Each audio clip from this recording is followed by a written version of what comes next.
track when my phone fell and knocked the coffee over. It kicked the live stream off. So I'm really sorry for everybody that got kicked off of there. We're back. Hopefully, some people will come back.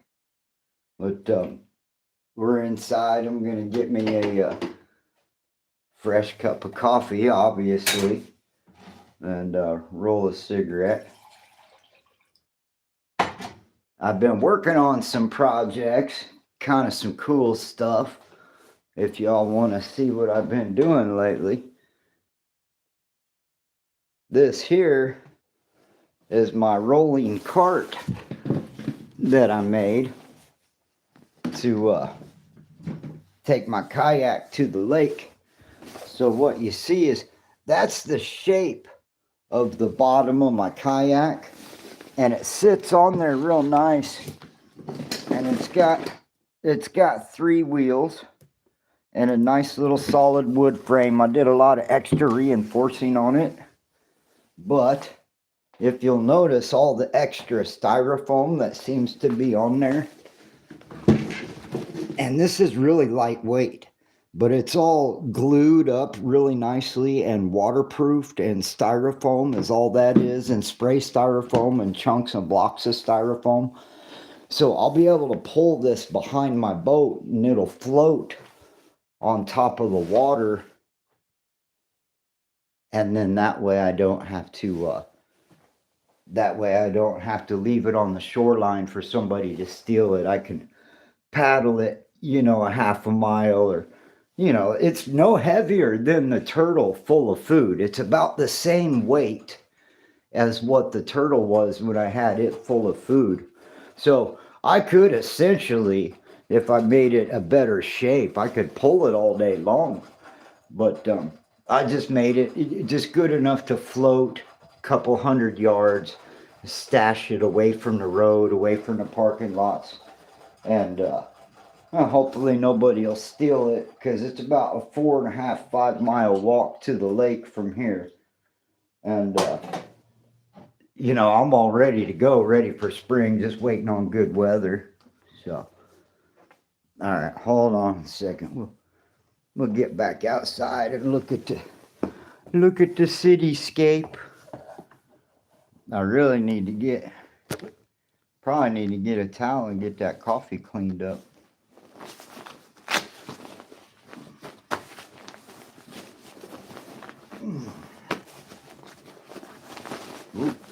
So I go through all my pockets.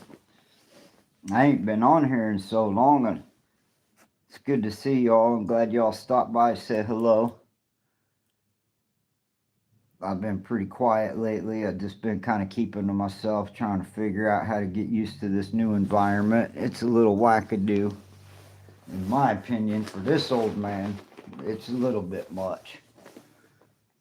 But had some aggression with the neighbors already, trying to tell me how to live my life after everything I've been through. That's exactly why I didn't want to be in public housing. And here, sure as shit, I come move into this private sector and they trying to tell me how to live. I couldn't believe it. Alright. Well, we got coffee to clean up. I'm not going to mess with it right now. Hopefully it'll rain and rinse it off, right? Yeah, that wind sure as shit caught that coffee cup and threw it right on the damn ground.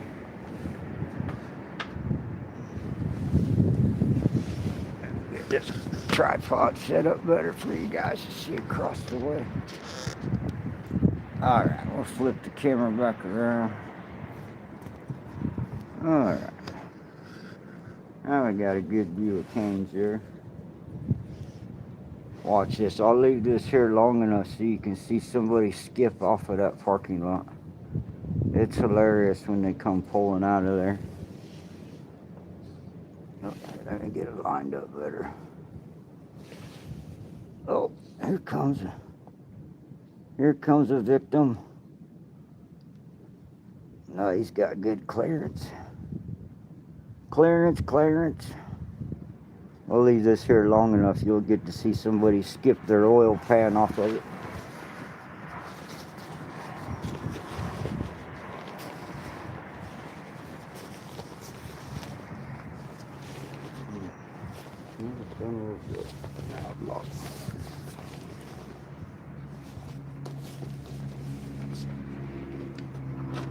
Be right back, guys.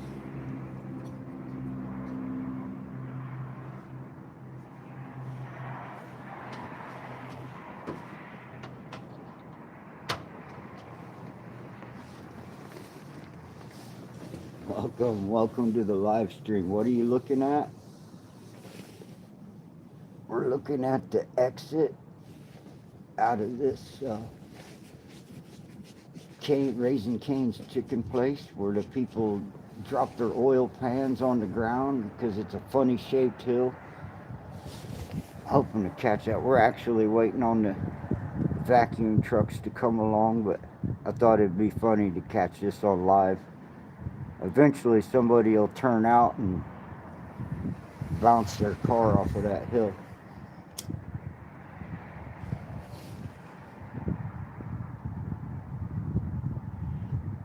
Oh, so you saw that other video. Yeah, it's like that every day. Every day. That's why I wanted to go live tonight with the vacuum trucks, real time.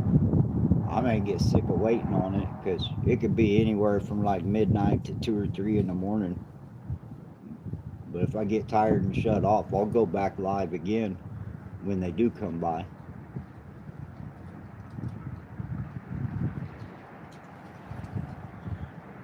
And yeah, obviously I've got some cabin fever pretty bad. I'm ready to get back to the lake. I know y'all are ready for more nature videos. I sure am ready to make some more.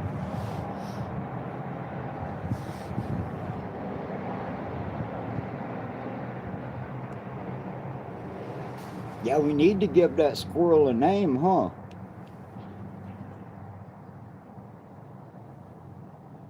Maybe I should start a poll in the chat. Somebody start a poll in the chat. We'll take some names and maybe we'll do a raffle and pick a name.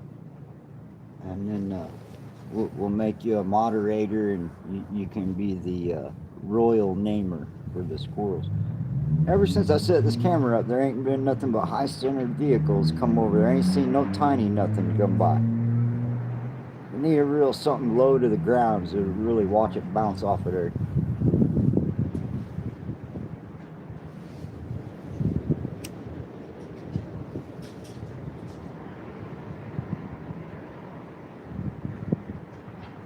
No, and they're still in Chicago. Yeah, they'll be coming back tomorrow. They're driving. Yeah, he's got released from the doctor today.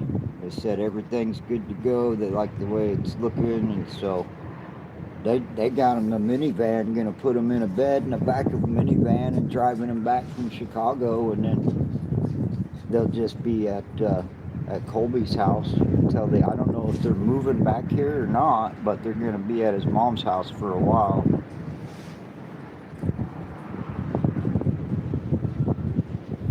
I'd really hate to think that his NBA career is over.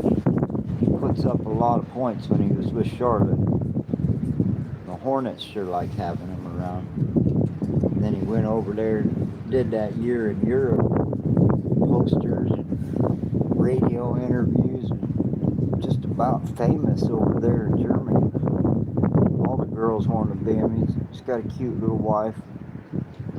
He's a good kid. He don't mess with all the other crazy stuff that all them people do. He just plays basketball, goes to church, and hangs out with his wife. That's all he ever wanted to do since he was a kid. Everybody laughed at him, and sure as shit, there he was playing for the NBA. Everybody told him he was crazy. Don't ever let nobody tell you your dreams are crazy. Got a man in my family, a bunch of fuckhead chuckle nuts that we are white trash ass people. We got a fucking nephew playing for the Charlotte Hornets. So, you know, ain't nobody stuck in their situation.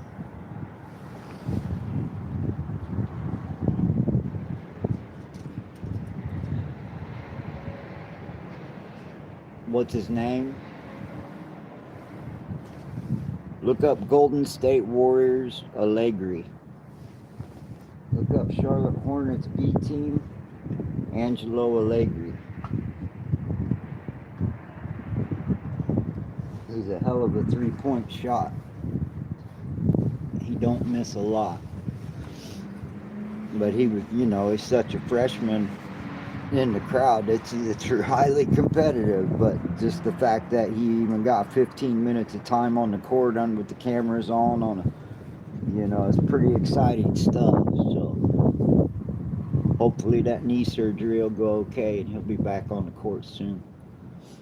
That's what we're all praying for. We're just going to assume it all going to work out fine. He's too young to retire.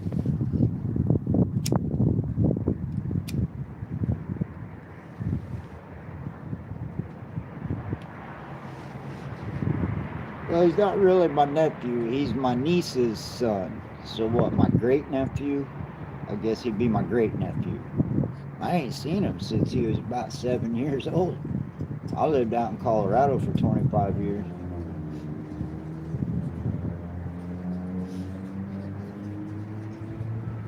But hopefully I'll be able to see him.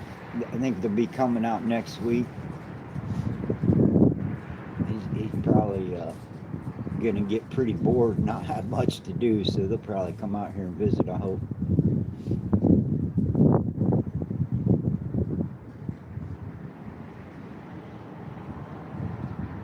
Man, it's like the curse of the camera. I set this camera up to catch people coming out of that entrance and banging their... Not one of them has done it since I set this up. I got somebody walking down the street. There's always somebody walking around.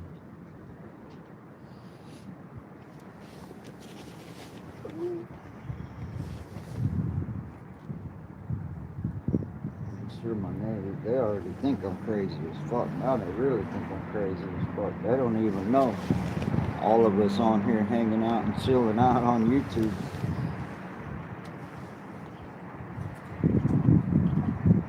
They don't even know. No, I don't really tell a lot of people that I talk to in real life about my channel. I just, most of the time just be there in the piano having fun, cracking it up with all y'all.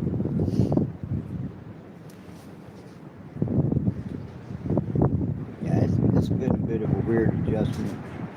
This building I'm living in, people are so square and tight. They smell a little tiny weed. They think you're Cheech and Chong or something. Smoking legal weed, and they're giving me the stink eye. I've been out here freezing my ass off smoking all winter. They give me the stink eye if I smoke one cigarette inside. It's crazy. So yeah, they try to tell me all about how I'm supposed to live, how my retirement's supposed to go. They try to smooth all up to me, try to act all buddy and buddy shit. It was hilarious. I haven't really talked about that much, but we'll go over all that one of these days. It's really just some Candyland bullshit. Some people just trying to manipulate me into living how they think I should live, They really don't like me because I really rebelled against it. I made damn sure that he knew that that's just not how reality is ordered. This is the real world. I'm not in a program. This ain't no halfway house. I'm not under their authority. Fuck, they smokers too. They live downstairs below me. Giving me the stink eye just for being myself. They don't even know. They don't even care. Out there homeless all that time, just waiting. Want to fucking smoke a cigarette, watch a movie, and smoke a bowl in my own living room. These people act like I'm the devil. Yeah, yeah, that's what I said. Something kind of similar. Like I could burn 1,000 steaks and wouldn't nobody bat an eye. Like they so much as smell tobacco or pot, it's like, oh fuck, they'd be clutching their pearls and acting like I fucking personally offended them, like they don't even understand, like that's just how the world is now. It's funny. So yeah, there's a lot of tension over that. It's weird. I just want to be left alone. I've been through too much. I don't really give a fuck. I try to be nice about it, but they still, it don't matter what I do. He already lied about it. I shook the man's hand. He said, hey, he told me he didn't like that. And I was like, oh, wow, well, right on, man. And I shook his hand. And I was like, yeah, I won't smoke in there no more. Don't worry about it, man. I got you. And a couple of days go by, he come trying to tell me I smoked him out. And trying to make me look like a liar, and I hadn't. I've been out here freezing my ass off all fucking winter long, keeping my word. And he fucking come back to me a couple of days later, and I was only here like 8 days at that point. I didn't even know these people. They trying to tell me all about myself and trying to lie about me and shit. It was weird. It was some weird manipulative shit. So I kind of been walking with a bit of a chip on my shoulder over the whole situation. I don't really take too kindly to people trying to tell a grown-ass man how to live. I don't give a fuck what the lease says. I'm going to take some liberties once in a while. 55 years old. I didn't come here to be bossed around by people with fucking who want to sniff the air all the time. It ain't that big of a deal. When I do smoke, I'll just take a couple of hits. Oh, who's there? Hey. How you doing, man? You hear me rambling on about my stories, huh? What we're watching is the Cane's Chicken across the street.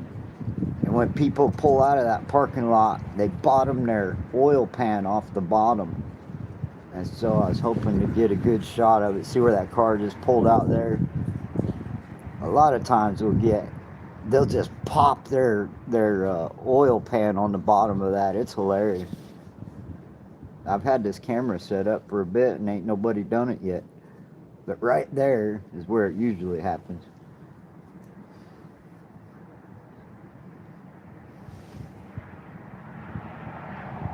Right on. Y'all don't even know where I was. I was kind of telling the story of my new neighbor. It's a lot to get adjusted to being here. I've been dealing with this. Look at this. This is the Scooter's Coffee menu board. It is literally at my feet. Check this out.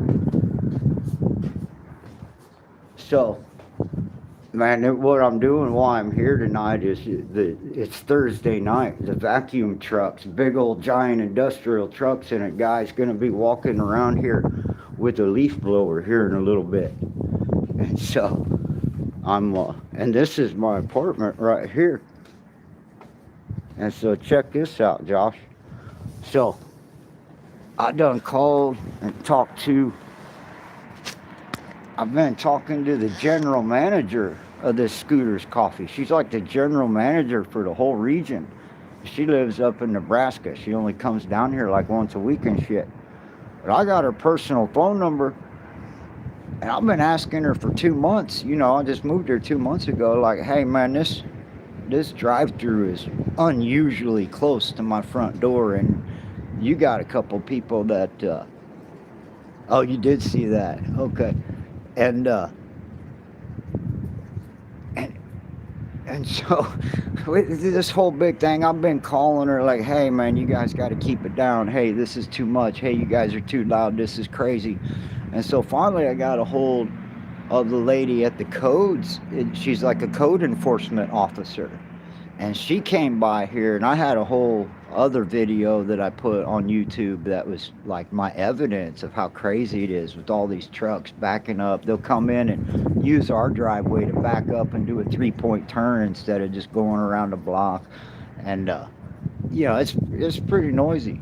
So, at any rate, this lady, Julie, the code enforcement officer, she came by the other day, and we had a real long conversation, and she looked me straight in the eye and said, this should have never been approved. And so, as far as I'm concerned, that's legal language because she told me, if something were to happen, and if a tornado knocked that over, they'd never be allowed to rebuild it in the same place. And so, she told me that should have never have been approved, and then she asked me if I could email the video to her. And then, so like for the last 48 hours, the the workers that talk over the intercom have been a lot quieter, but the wind has been like 60 miles an hour today. It's, you know, so who knows how loud they were or not. It's an ongoing saga where now that I've got the ear of the local code enforcement lady, and she told me to collect some more evidence, and you know, there's not a lot she can do about everything, but the proximity of this drive-through is so close that if I can get this vacuum truck live on video with a timestamp, then I can prove, you know, because this parking lot don't need to be cleaned every week. I mean, this is every week, right? And then their delivery driver every week, and then he does this whole thing with this refrigerated truck and slamming this back door, and they back in. It's crazy. It's a whole thing, Josh. So anyways, welcome to the chat. Let me turn you back around. We'll see if somebody can bounce their car off the canes.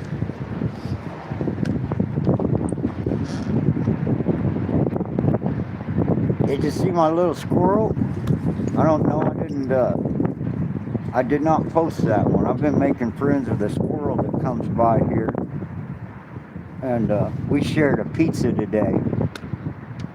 Yeah, it is. It's a mess, and you know, it's kind of okay because, like I said, was that yesterday? Yeah, yesterday I had a long conversation with the code enforcement officer, and she told me straight up that it should have never had been built that way. You know, to the point where if the people that were living here when this built, it's only a couple years old, and if the people would have said something when they were building it, they would have never gotten away with it. And so she indicated through verbal language that somebody is responsible, and that's a big mistake. So I'm thinking about suing the person who signed off on that site inspection, because I've been doing a lot of research and looked up in order to have a drive-through here in this town, you have to have a special use permit, and each one of those is predicated on the surroundings of the location you want to put the drive-through in. There's really strict rules. There were absolutely no guidelines followed, as you can plainly see. That is less than 60 feet away. You know, I did competitive archery for several years, and that's barely 15 yards. So what's that, 30 feet? That's 30 feet. And this guy that lives on the end, I don't know how they deal with it. They just seem to not be bothered, and these people don't complain. But if they complained a long time ago, they could have done something about it. But so I'm thinking about buying some muriatic acid and walking by and pouring it over those bolts every night, and we'll slowly erode those bolts on that thing, and when it falls over and breaks, they won't be able to get a permit to repair it. They'll have to put it up in a different spot. So I'm kind of severely, highly tempted to do some fucking civil disobedience. Put a 1 in the chat if you agree.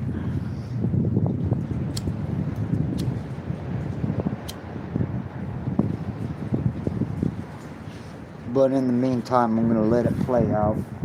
I think they might either be forced to build a sound barrier wall, or, you know, that she wasn't making no promises, but she did agree with me that that should have never been allowed to be built.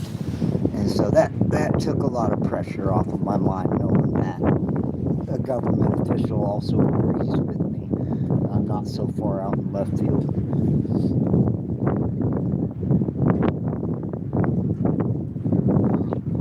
No, I only tell people because I'd never do such a thing. I just like people to know that, boy, I sure think about doing such a thing.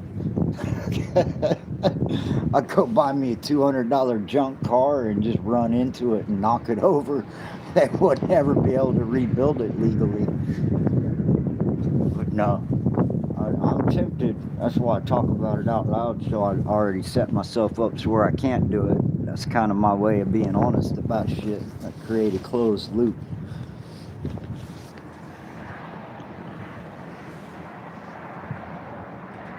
So what's new with you? I haven't catch much of any Sandy Diva lately. I haven't been watching a bunch of other channels. I've been kind of in my own little world.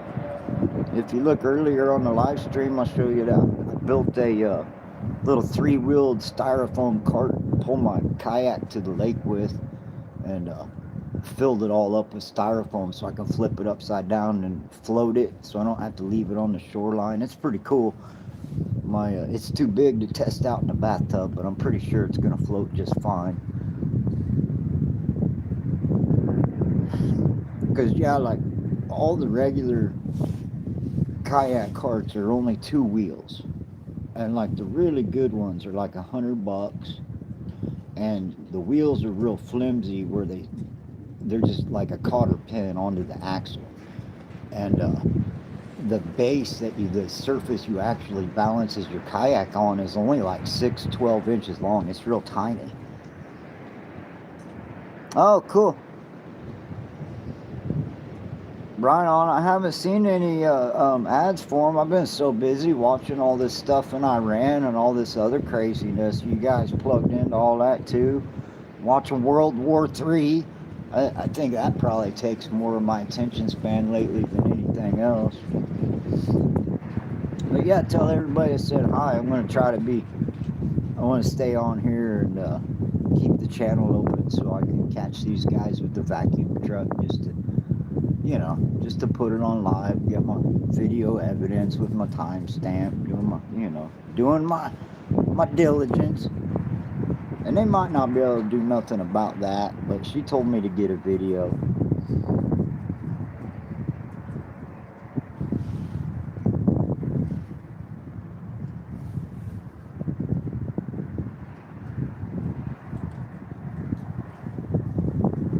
I do believe this is the longest period of time that nobody has bounced their car off that hill over there. I'm really disappointed. I'll have to come set up again like during rush hour on a weekend when people are doing it every 5 minutes. This is like the longest time it's gone without hearing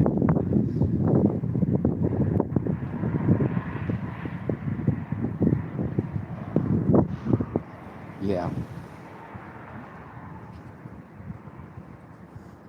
Yeah, a few more days of cold and it'll be nice again. As long as we don't get those crazy ass storms. We'll be watching out for some stuff on Sunday.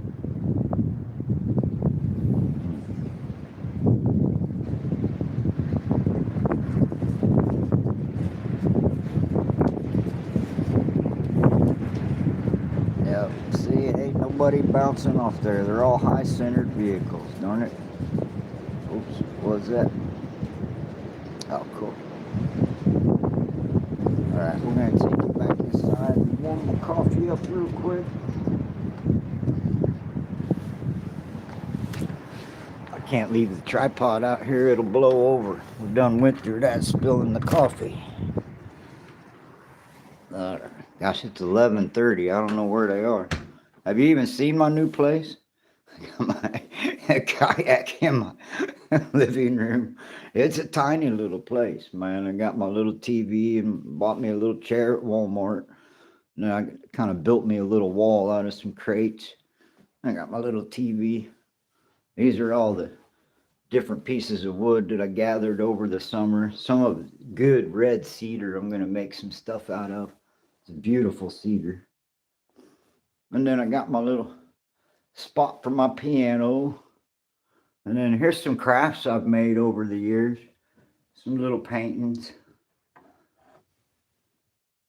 Little crane fly, that's glass. Little painting. This was a repair job that came out of a rescue mission in Colorado Springs. This was in the dining room where a lot of homeless men sat and ate. But it was broken accidentally. And I repaired it, and I put the broken pieces all taped back together. It's like in 4 pieces. So I put that back together. I keep that. And then here's an old piano piece I made a while back, and my froggy. And then this right here, It's a weather vane from my grandma and grandpa's lake house, but it's also my initials. So my grandma gave that to me. All right, I was sitting here talking, and so here's that cart I was telling you about. It's pretty cool, man. So if you look at it on the right side up, that's the shape of the bottom of my boat. So it fits perfectly snug, like a puzzle piece to the bottom of my boat, right? So, and it's really lightweight. It's all glued up and sealed over with a bunch of wood glue and styrofoam. And I've got some nice straps. I've made these little buckle straps that I got that clips the kayak down real nice to it. And it's really lightweight. It only weighs about maybe 15 pounds. It's all made out of wood and styrofoam and glue, so it's super lightweight. And I'm just waiting for the cold weather to go away so I can try it out.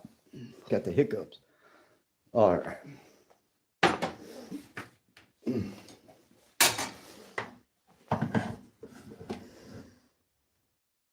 Yeah, I haven't been on or doing nothing. Been a little bit depressed and a little bit of shock. I took a couple weeks and built a stained glass window for my mom's birthday. And I didn't want to do any of that on YouTube because it would have ruined the surprise because she sees my channel. So I couldn't put the stained glass project. But I am starting a new project here in the next few days. My nephew played for Golden State Warriors. And he played for Charlotte Hornets. But I'm making a stained glass window of the Golden State Warriors logo with his jersey number and stuff on it. That's the next project. I've got the artwork. I've got like 3 different variations made. And my niece, the lady I'm making it for, she likes one particular drawing, but I had one more in mind. So I still got to do some artwork. If you want to see that real quick. That's I got so obsessed with getting back out to the lake as soon as it warmed up. I had to make that cart. You know, I'm stuck out here on my own. I'm in my own apartment now, so I'm on my own. So this is one of the designs. And then really all the variations are just moving the image around and putting that. But basically, I think what I'm going to be building is this, and it's Frankie Allegri. If you ever want to look him up, he's a really awesome basketball player. He played in the European League in Germany. He played for the NBA with the Charlotte Hornets, and he led the Golden State Warriors, his college team, to victory twice. He's got a hell of a three, and I'm not a big basketball fan, but you know, he's my nephew, my great nephew, and anyways, pretty exciting stuff. A sports star in the family, and we're all a bunch of white trash, pot smokers, a bunch of losers, and this NBA star kid with this hot girlfriend. It's just really cool. I always tell his mom, I say, you know, anything to support him. The escape velocity that this kid has mastered from the time he was a kid. To not fall into all the traps of the crazy stuff in our family, and the stuff his grandma is my sister, and and his mom, my niece, has done such a good job, keeping him in private schools and making him do his homework and raising him to be respectable to women, and he's a good kid. He goes to church, and so he's having a big major knee surgery so he can get back out there and back on the roster. And there were a couple other basketball teams that he was talking to, and he'd be doing the combine. So I don't know. It's all confusing because he's on a really hyper schedule to get back out on the court. To get back under a contract with another team. So, anyways, So yeah, it's been a really rough adjustment moving into this place. These people here are really uptight.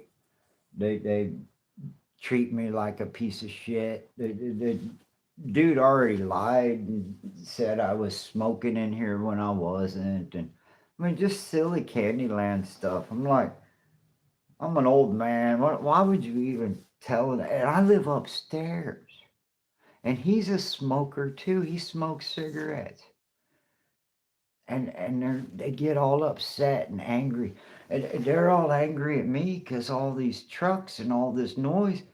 And I'm like, fuck, every week. And I've talked to these people, and it just comes and comes, and it wakes me up. And then they start selling that fucking coffee at 4 o'clock in the morning. And I have lost so much sleep. This is the most bittersweet experience I've ever had in my life. Like, I finally have a place to live after not having a bathroom, shitting in a bucket for 8 months, living out of the kayak, living at the state parks, living out of hotels. And I finally got what I needed, a place to just sit and heal and be myself. And these people got to come at me. I mean, like, it's crazy. People just won't leave me alone. I guess I'm cute, huh? You know, I don't even know what to say. So and then you know how it goes. I'm a salty motherfucker, so I stand up for myself in all kinds of creative ways that people don't see coming, and then they're like, "Oh, well, I never." No, yeah, that's right. That's why you can't figure out when somebody says, "No, I don't care about your fucking rules."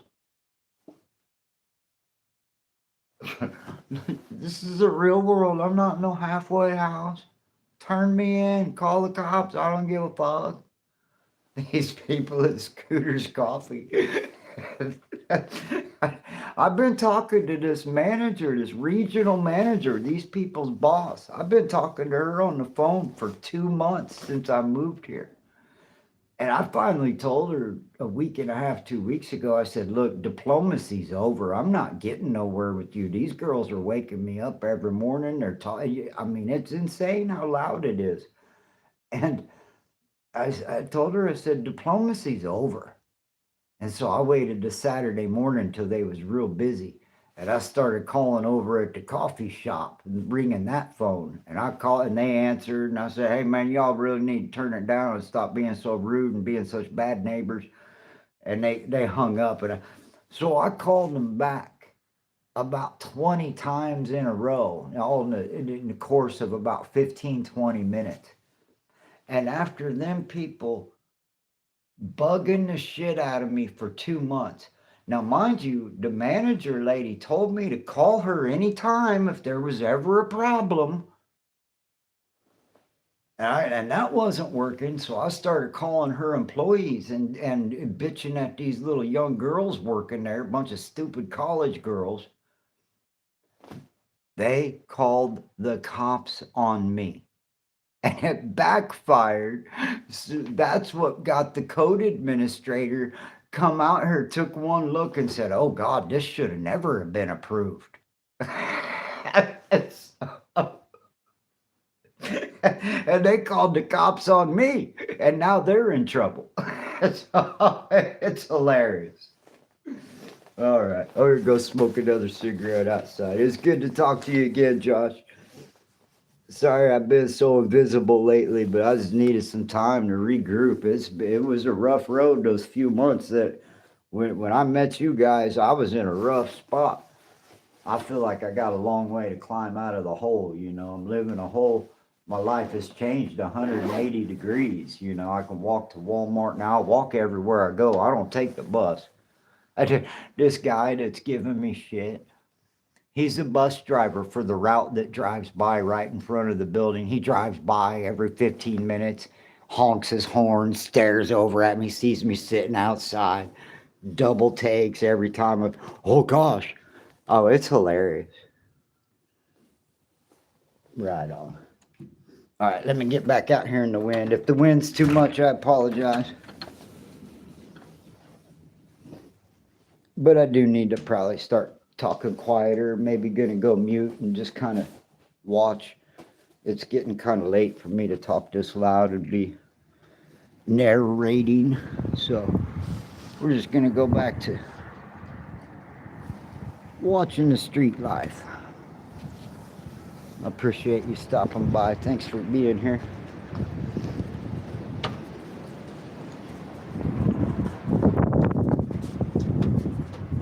But I should probably quiet down a little bit.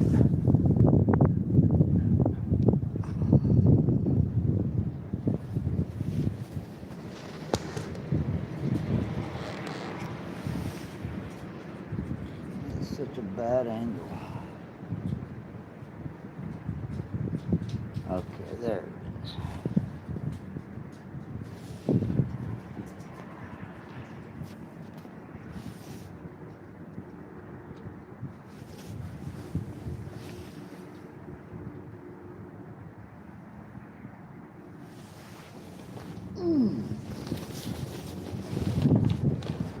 Let's go get coffee.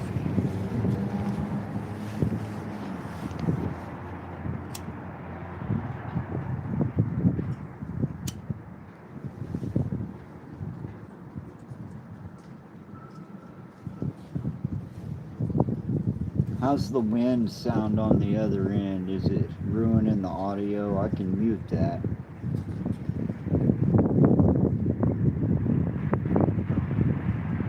Oh, is it filtering it out? Okay, good.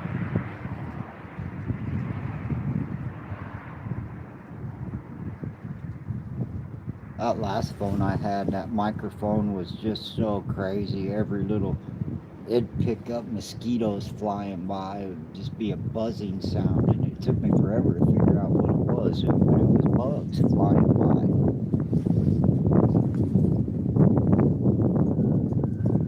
That was last summer. This is a whole different phone from last summer. Oh, you hear it? We got one. We finally got one. This looks like a contender. Oh, he barely cleared it.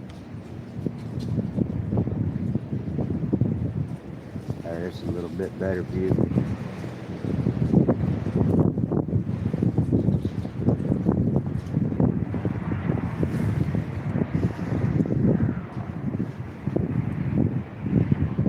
I'm surprised those trucks aren't here yet.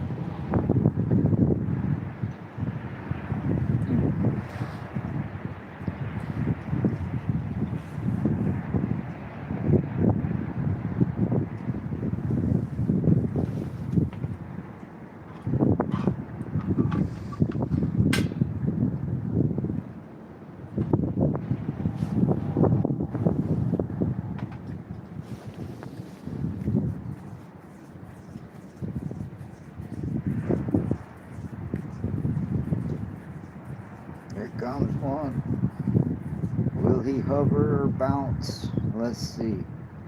Suspension check coming up, and God, he's just sitting there.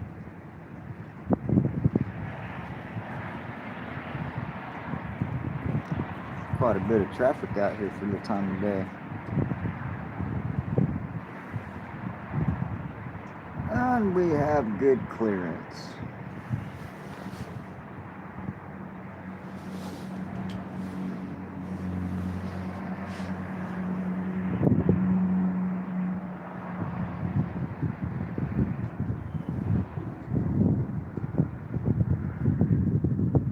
I'll tell you, the best scenario of all is that they don't come by ever again.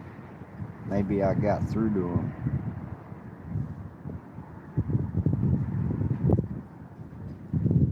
I made short of cussing people out about it, I've made a pretty big stink. And that, like I said, that code enforcement officer lady she was pretty appalled when she saw the video, and she sat over here in my parking lot and talked to me for a while, and she just couldn't believe that somebody actually approved that thing to be built that close. And she said she's going to do what she can.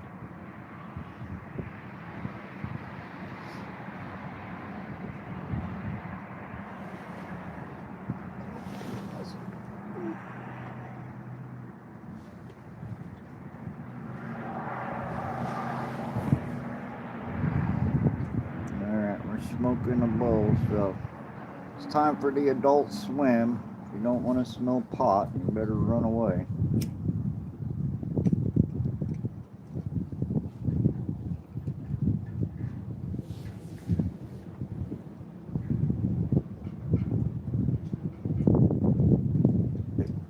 Yeah, it's cool. Shit's legal now. Them cops came over to my house the other day because of, Scooter's Coffee called the cops on me. And I had my weed all sitting out on the table. Was getting ready to go outside and smoke a bowl. He didn't say shit. He looked down at it a couple of times, looked at it. He didn't say a word about it. Didn't flinch. Didn't ask me about it. It's such a dip, man. 20 years ago, I'd have been in jail over that shit. It's so crazy. Seeing that little bus you just saw drive by, I'll be signed up on that soon. That's like you get private rides. Like if you're disabled, I'll be able to get a ride home late at night from work. I won't have to walk home.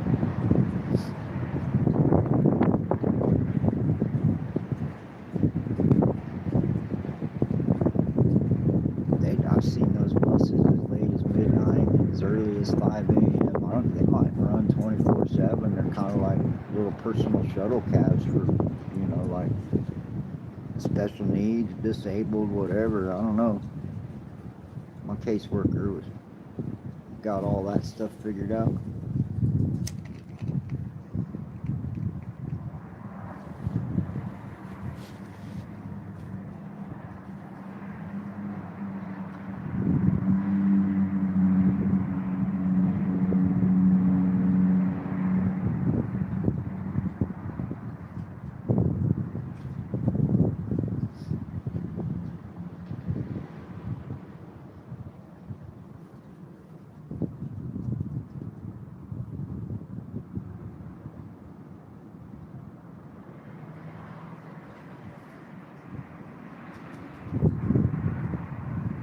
It's like waiting for a car to bounce off that hill.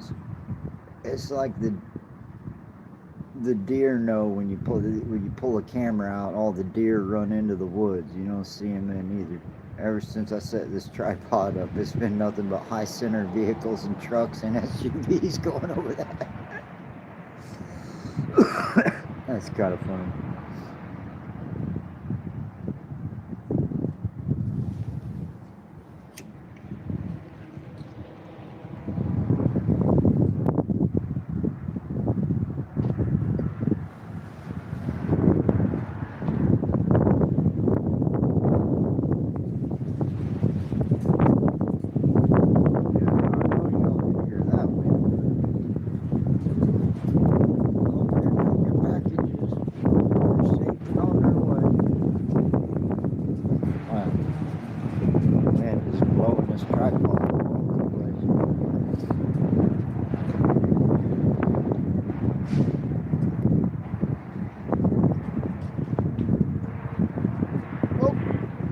Almost.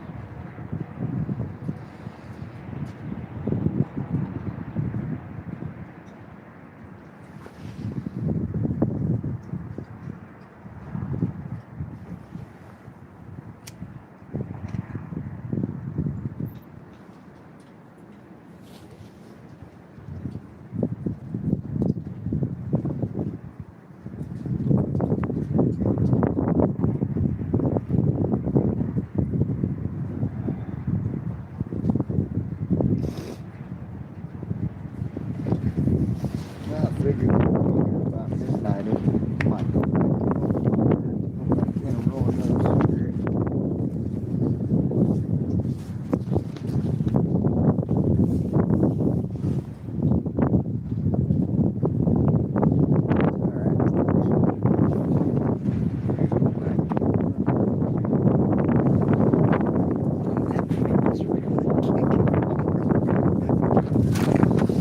Hopefully it won't blow my chair away.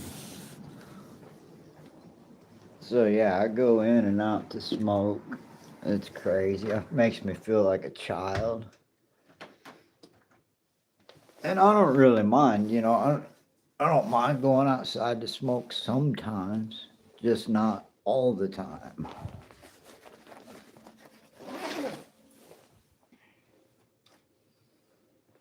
So my thermal cup is packed away. I just have to keep here. Look at my dirty kitchen. I'll warm up some coffee and wait for the vacuum trucks.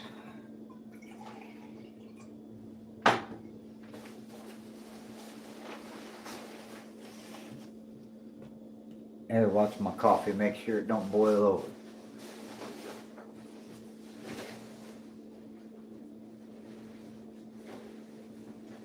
It's only 11:45. It's only 11:45. It's still early.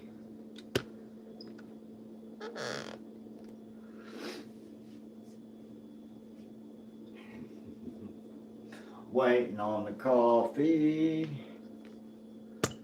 Waiting on coffee.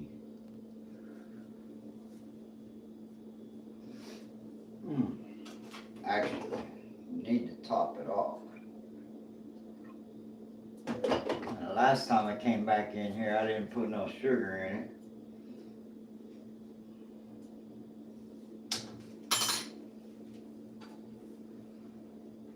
What do you do with a drunken sailor?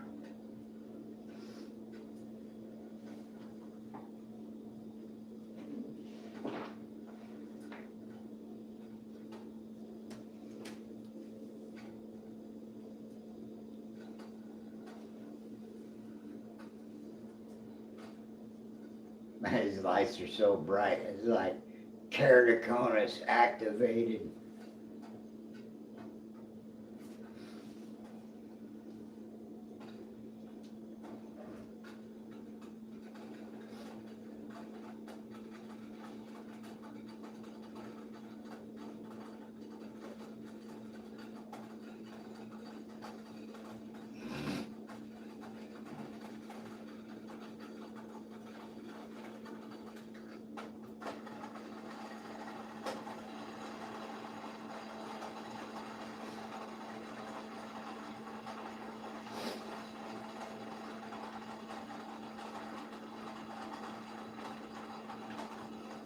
Tales of insomnia.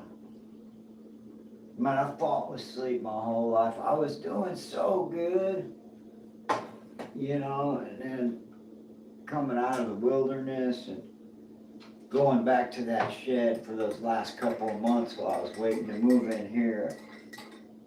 Kind of got my schedule stabilized and it was good. I was on where I wouldn't be bothering nobody at night.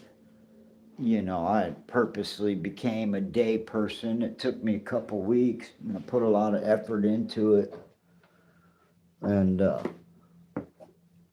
I think that's what bothers me the most about this. Is I so wanted to just have like a normal, regular, schedule in life, and I don't see how they expect anybody to function normally. You keep people up all night and then wake them up early in the morning. It's everywhere I go. See, and I understand. See, it's not lost on me that this is an economic thing, but it's situations like this that really show you the true divide of.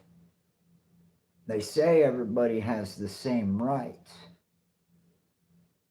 That only applies to homeowners. Because if you're a renter, if you're in a hotel, if you're at a bed and breakfast, if you're at an Airbnb, if you're at a friend's house, if you're sleeping in a car on the street, and you got nowhere to go, you're just finding some place to hide that you won't get murdered. Well, there's only one group of people that have their rights intact. All those other groups of people, the renters and the free rangers, you don't have the same rights. You can't See, if you own a home in a neighborhood and you call up and say, hey man, this is really crazy. You can't do this to me. I'm a taxpayer.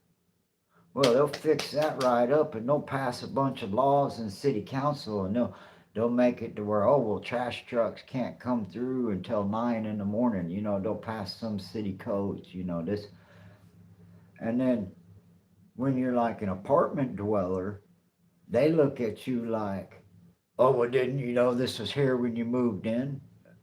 And yeah, but what about my right to peace and quiet? Because if one of my neighbors was making that much noise every day, waking people up, conducting their normal business, they'd be kicked out. But it's completely okay if you, well, if you own a business, that's for money. We get taxes off of everything they do, so we let them do stuff all night. The rules don't apply to them because they make money. You're just a taxpayer. You have no right. Says like that cop told me, if I called or messed with them girls over there at that coffee shop again, they'd arrest me for harassment. But they can and he apologized for having to tell me that. But because they're a corporate entity and they're making money, they can do it as much as they want. Well, they're making money. This is for business. That poor man in his poor vacuum parking lot business, he has to put his kid through college. So it's okay. Because he owns a home. Right? See, that's how this whole thing is so fucking twisted. And you people go along with it. It's amazing how many people I'll sit back and they just say, oh, well, okay, I guess that's the way it is. I can't do nothing about it. No, you can pick up the phone. You can be a citizen. You can demand that and that's the thing. The rights are not handed out every Tuesday, and it shouldn't be this way. But the truth of it is you have to demand your rights. Otherwise, they'll assume that you don't even know you have that right. And so there's a large distinction between somebody owns an apartment building and they use a leasing agent with this craziest future dystopian leases, it's crazy. And they can try to make you sign your life away. Oh, you can't own guns, you can't smoke, you can't do. I spent 2 years homeless trying to stay out of public housing because those are the rules that the federal government puts on people. And holy shit, most people are cool as fuck and they won't mess with you. Because everybody understands, yeah, there's the paper you sign to stop being homeless. Well, of course I'm going to sign a lease that says I can't smoke inside. And of course I'm going to respect that. But not in a legalistic 100% all the way down the line corporate, no, I'm still a free man. I have a right to. What do you want? Money? You want more money? You worried about repainting the walls? Because the people complaining about it are smokers. They're hypocrites. So whose rights am I fucking, who am I not being sensitive to? See, they try to use this language like, oh, anytime you stand up for yourself, you're being insensitive to somebody else.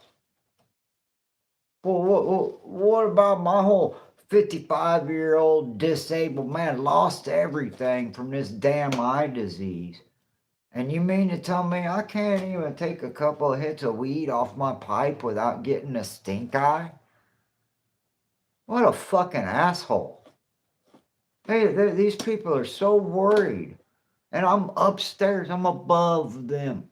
And they're all worried, looking at me like I'm some kind of troll. They a bunch of 12-steppers, you know, Narcotics Anonymous, old junkies and shit. You'd think they'd be fucking cool. But no, they straight up acting like I'm doing something to them. Because they think that little piece of paper is enough to take away my freedom of individuality. I'll suffer the consequences. I don't care. Who cares? You'd think people like that would be a lot fucking cooler about shit. But no, man. They want to try to make you feel like you in some kind of halfway house with some rules like what I gotta. You want a piss test? You gonna pay my rent too? Think about it. It's wild. So and they don't understand why I'm being nasty with them. I was here 8 days. He talking about took a tiny little couple of hits of weed on a ladder out the window. And he's acting like I'm fucking Cheech and Chong up here. It's wild. This is very exaggerated. So, you know, I'm just not really that worried about what these people think about smoking a cigarette once in a while. I don't want all my shit to stink. I don't want to fill the house up with smoke, but I don't want to have to go smoke every single time outside.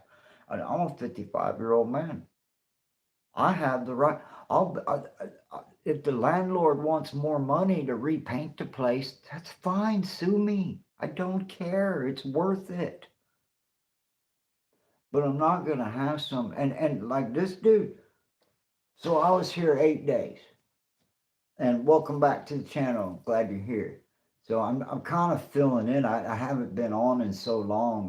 There's so much to catch people up on. But right now I'm kind of going off on the fact that as a renter, you don't really have no real rights because it's somebody else's place. And oh well, legally this is their building, and you did sign that lease, and and most people in the world are like, yeah, cool, give me the keys, you know. And then people all live amongst themselves and don't nobody rat nobody out, and people do what people do. No, this dude come upstairs. I made the mistake of saying, "Oh, hey, everything going good? Okay." I thought he was going to tell me, "Oh, hey, your piano playing's a little loud." But no, he comes all the way up the stairs from the parking lot, puts his arm around me, acting all, "Hey, buddy, hey, you smoke that good shit, don't you?" Trying to smooze me, right? And I was like, "Yeah, I guess I do, whatever." And he broke character, and then it got to, "We don't do that around here." We? Who's we? I ain't part of your we. What the fuck are you talking about? so I was like, "Oh wow, man, sorry, I didn't know that bothered you so much. I can't imagine that you could even possibly catch wind of anything, because practically had my head sticking out the window standing on a ladder, but whatever." And you know, but I'm me, and that wasn't really that big of a deal. It was the way he was trying to smooth me. "Oh, you smoked it. Hey, buddy, you smoke the good stuff, don't you?" "We don't do that here." Like, I just ain't down for people like that at all, man. That's just some low ass fucking bullshit. It's some Candyland low class fucktard shit. And so there's been a lot of tension from me about that. These people don't seem to understand. They tripping over like I've been here 2 months and they acting like I'm the biggest problem they got. Well, it must be a pretty nice life if I'm the biggest problem you got, you know. Because, yeah, I'm in a situation. Yeah, I signed a lease with no smoking, but they down there smoking too. We all sitting outside our door smoking. This other kid that just moved out, hell, there's another whole fucking story. This son of a bitch, I was here 2 days, and he come on trying to ask me to not smoke outside my door. And I was like, well, wait a second, man. Now I can't smoke inside. And you want me to, so what am I supposed to do? Climb up on the fucking roof? Right? Like, well, what the fuck am I supposed to do then? Because I'm not gonna not smoke. And they done told me when I came and looked at the place, I didn't even think nothing about it because I seen a big old ashtray sitting by this dude's apartment and wasn't no problem. So I just assumed it was cool here. And then this dude, and I told him no. And I was kind of rude about it because I said, man, look, I've been through hell. I done witnessed the fucking murder. I done been kicked out of my family because of my sister. You know, the whole 9 yards. Y'all know the story. You know, and if you don't, I'm not going to go into it today. There's plenty of videos to go back and watch and catch up. And, oh, damn, I just lost track of my story here. Hold on, give me 1 second, folks.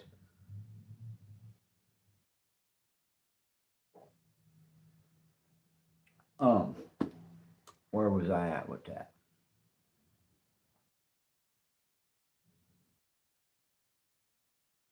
Wow, I really totally lost my train of thought. I was trying to explain about, oh, so this kid, you know, was trying to tell me to not smoke when his air conditioner was on. It's the middle of winter. I don't think that'll be a problem today. And I even told him, I said, hey, man, look, I'm sorry. But, and I was rude about it. I was like, look, man, I'm going to smoke outside my door. I'm paying my own rent. The landlord told me that I could smoke outside, and I'm going to smoke outside my door. Well, this kid acted like he ain't never been told no in his whole damn life. So he proceeds, he gets up, goes to work at like 6:30 in the morning.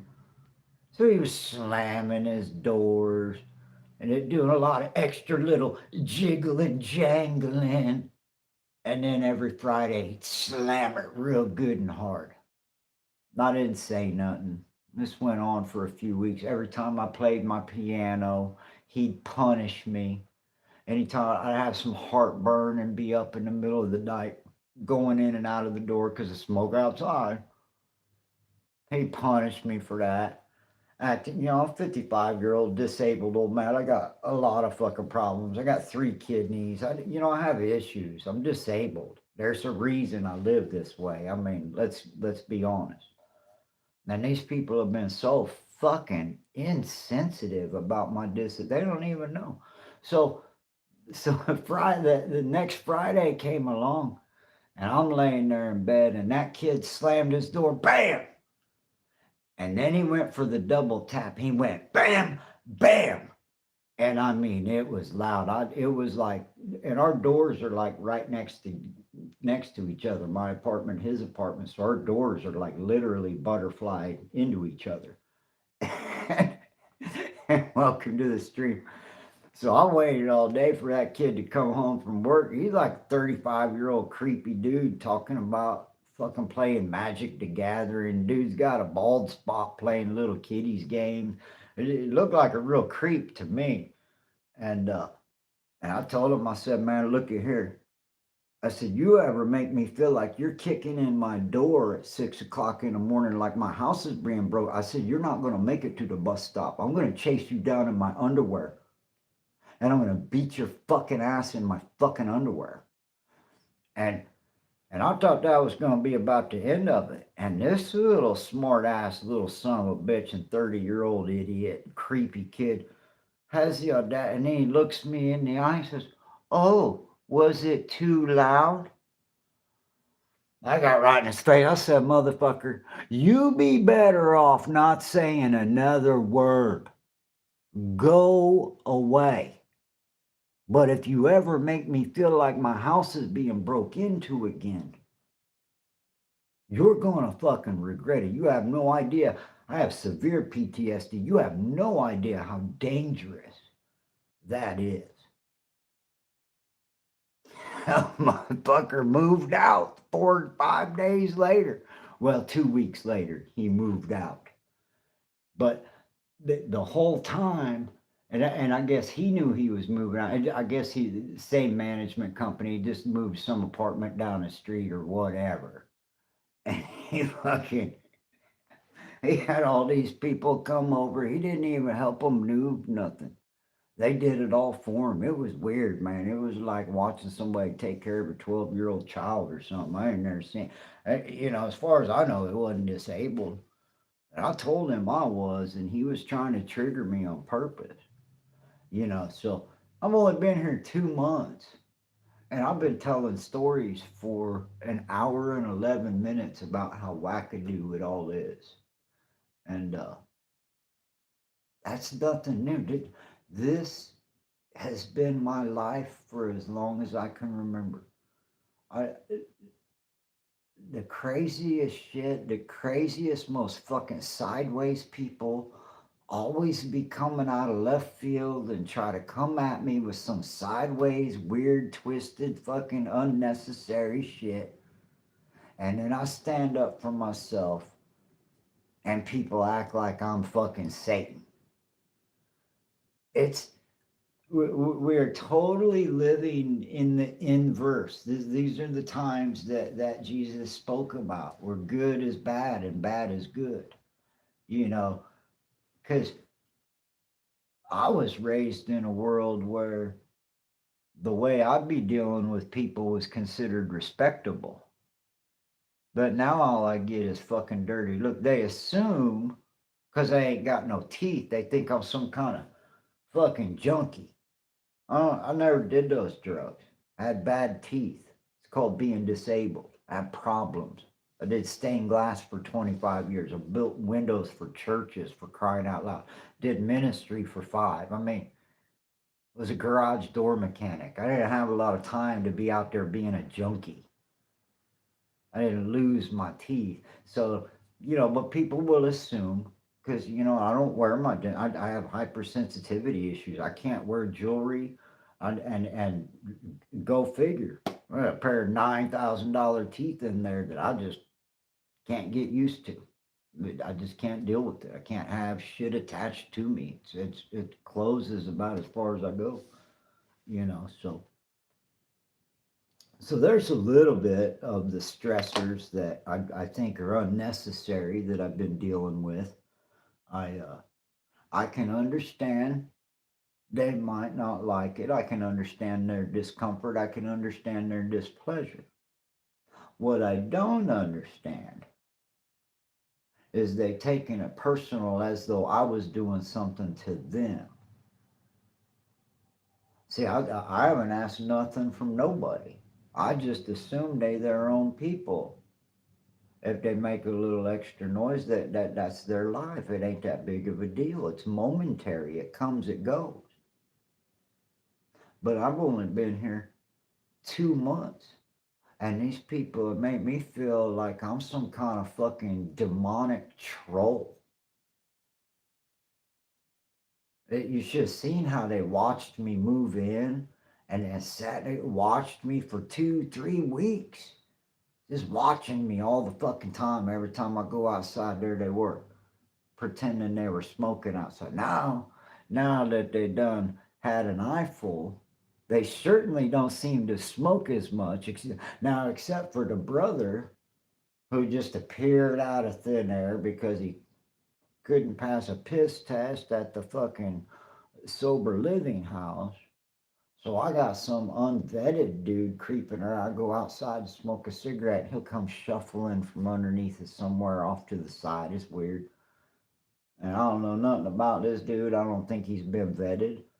I think his sister and his brother are like real long time, got a lot of clean time in the program, and I think they got his best interest in mind, but I think they just enabling the dude because he don't go to work. I don't think he's disabled. Maybe I'm wrong. And it don't really matter. What matters is that I had to have a hell of a background check. I had to sign a bunch of paperwork, put my life in jeopardy. I paddled 20 miles just to come look at the damn place. I've been through hell to get here. And this dude is gonna waltz in and then like give me attitude. Act like he's on the leash, like I'm bugging him. It's wild, man. So I just ain't down with the shit I've been dealing with at all. Y'all know me. I'm a free man. I'm a wild man. I'm more comfortable out there in the wilderness than I am here in the city. But I'm a respectable person. These people don't understand. You don't fucking crack an egg like me. You can't clean this mess up. Once you spill this shit out, it's out. That's just how I'm built. So anyways, appreciate y'all this fucking monologuing, waiting on the vacuum trucks. Uh, oh yeah, and they'll be giving me dirty looks because I'm. Oh, check this out. So y'all see how tiny this fucking place is? Just a little studio apartment. Now it's big for a studio, but it's just a studio. The people I'm talking about, they live on the ground floor underneath me. There are 3 studio apartments on top of their one apartment, right? I mean, this dude's a bus driver and they got nice cars and they look like they make decent enough money. They want to sit up underneath a bunch of poor ass motherfuckers that can barely afford a $520. God only knows what kind of good deal they got down there, I guess, and it's got to be cheap based on this price, you know. But how you gonna sit up underneath 3 tiny little fucking apartments and have a problem with how poor people live and the way that people do and the things they get by with and how people cope with life? And I ain't on your reality program, man. I'm on my own program. I chose this path because it's better than the pharmaceuticals that they fill me up with. I haven't been on those pharmaceutical meds in a long time, and I don't want to be. I smoke pot and I chose this addiction as a lesser of 2 evils, and I'm perfectly happy with my decision. I'm not ashamed of myself. But I am surrounded by people who think that I need to be ashamed of myself because they live through the scope of that tunnel vision scope of the 12 steps of the program. And, they hardcore 12 steppers, which is fine. But for a person like me, that's a limited scope. It's not.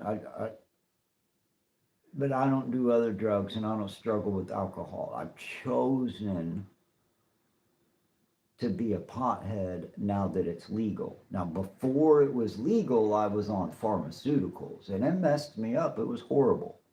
I'll never do it again. So not only do they judge me for doing it, but they don't even understand the benefit. I have severe PTSD, victim of a violent crime, watch people get murdered. I have severe PTSD. Like, not no little skittish little high school shit, like some real long term, 20-year long, and I have, lost everything because I got this fucking eye disease. Lived and worked as an artist, stained glass artist, respectable person for 25 years. Married 15 years to a beautiful woman. And I lost everything because of this eye disease. My ex-wife literally told me the day I lost my license, She told me that she didn't want to drive me around the rest of her life. Told me I was a burden. And now this the life I live on. I gotta sit here with these people acting like I'm some kind of fucking troll for surviving the fucking shit I've been through. I can't even sit and enjoy a little smoke without getting a bunch of stink eye. Like, the fuck is wrong with these people, man? You talk about uptight. Man, you get some copper wire putting pennies up their asses. I just ain't, you think I'm uptight, I'm angry. I've been through a lot of shit. This is taking me some time to cool down and chill out. These people don't even understand that a man has been through some shit. Like some real shit. Not no little pasty fucking Candyland shit. Like some real hardcore, life changing, life altering shit. And they want to treat me like I'm just some kind of punk, just fucking around. Like I'm here to fuck with their lives. This is all I can afford, man. I've been looking for a place to live for 2 fucking years. Been turned down by everybody. Y'all people could probably live wherever they wanted to. And they want to sit here and try to police poor folk. I'm about to be 56 years old. I don't really give a fuck. Had every intention of being polite, but you don't encroach on a man's freedom. You just don't do that. If a man wants to fucking smoke a little, a man's gonna smoke a little. Ain't no piece of paper. Ain't nothing you can do to stop it. And it ain't like you're gonna fucking be living in a bar. And it ain't like these people don't smoke cigarette. There are 2 smokers that live there.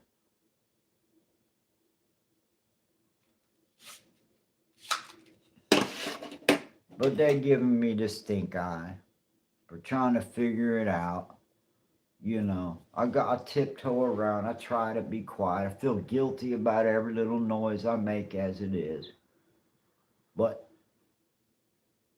y'all can't have it both ways because I don't even bother. I'd much rather have gone to bed a couple hours ago. But it's Thursday night and the vacuum trucks will be coming along, so there ain't no point in going to bed.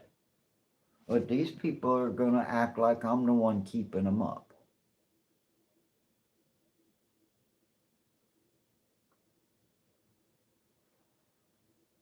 Everywhere I go, there's some crazy people coming at me sideways because they only see life through their point of view. They don't give a fuck about my perspective. So, they're not going to be able to understand it when I have a chip on my shoulder about it. So they'll further demonize me because of their lack of empathy. They'll make me an enemy when in fact the real problem that they have is real simple. This poor man now has to support his brother-in-law. But I'm the problem. Brother-in-law shows up out of the clear blue, has to come live with his sister because he couldn't stay sober in a sober living house and got kicked out. Now, I only know that because he told me himself. I was quite shocked that he shared that information with me. I don't know why you would tell somebody that. I wouldn't, because they come to the conclusion that I come to. Y'all know about my sister. We done watched the whole family get destroyed over dope heads. I do not like being around drug addicts. I've seen what they can do.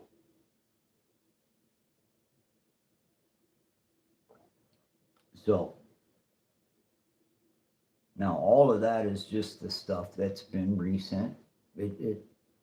It's not as intense as the story I tell about it, but it is a building tension that's really unnecessary, and I keep getting caught up into it because The only resolution to it is I'll be homeless in another year if I make it here that long. Because from their point of view, I bet you to their point of view, it'd be like, oh, some riffraff got through, right? To them, I don't belong here, even though it's the only apartment that I could find after 2 years of being rejected.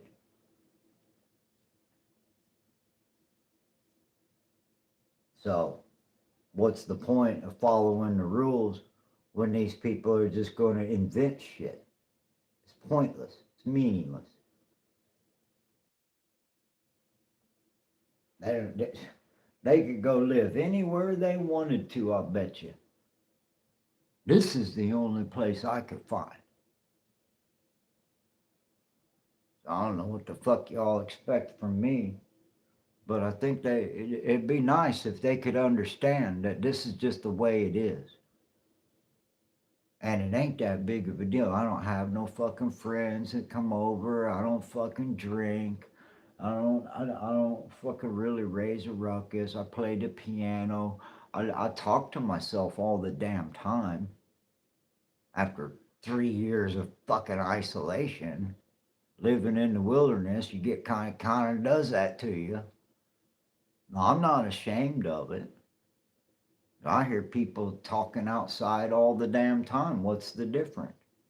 And I think maybe part of the problem I'm having is that these people are eavesdropping when I'm talking to myself and talking my feelings out and saying the shit to myself that I can't say to other people. I think they eavesdropping all that because they just giving me all kinds of attitude like I fucking stole their children or something. I mean, so I don't really care. In the long run, it don't really matter. I was hoping for better and different, but these ain't the kind of people that are going to afford me anything better or different. They like every other motherfucker I ran across the last couple of years. They only care about themselves. They ain't got no empathy for anybody else's situation, and they think they can tell you how to live your life, and they think they can lord shit. And if people trying to lord shit over you and make you feel like they can police your life in any kind of a way, you run from those people as fast as you can. You buck against those people. Don't nobody own you. If I suffer consequences, that's between me and the owner of this fucking place. If I suffer consequences, that's between me and a paintbrush and some air freshener. Get over it. It ain't your problem. Because by and large, for the most part, I'm more than willing to be compliant. That's not the issue.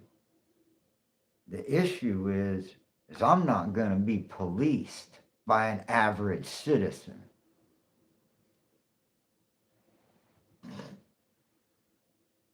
And in my opinion, these people wouldn't know what to do with freedom or citizenship if they had either one.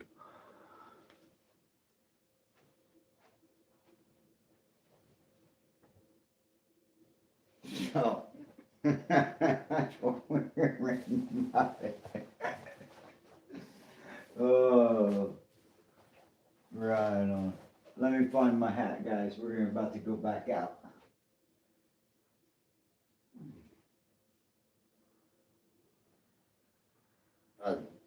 Building that trailer, man, and every time you cut styrofoam, those little styrofoam balls just fucking go everywhere. It took me forever to vacuum all that shit up.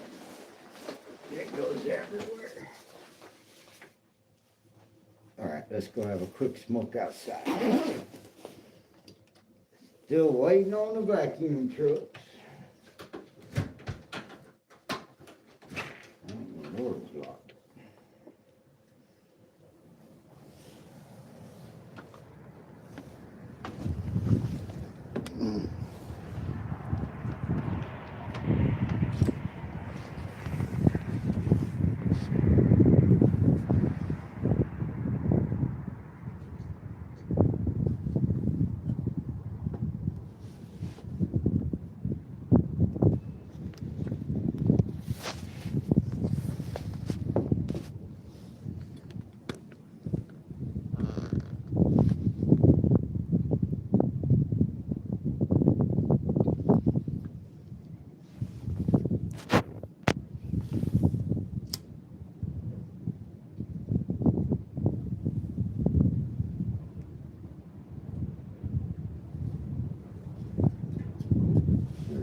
him over there at Kane's.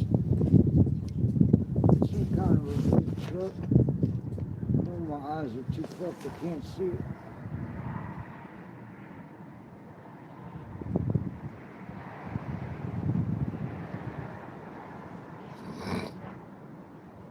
Hey, welcome to the stream.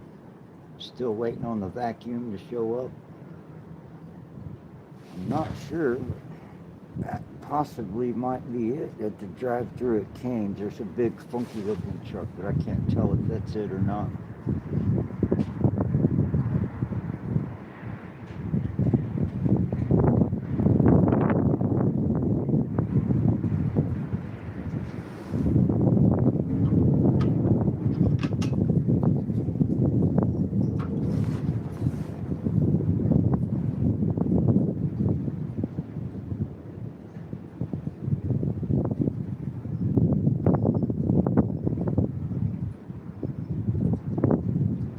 Hey, welcome to the stream.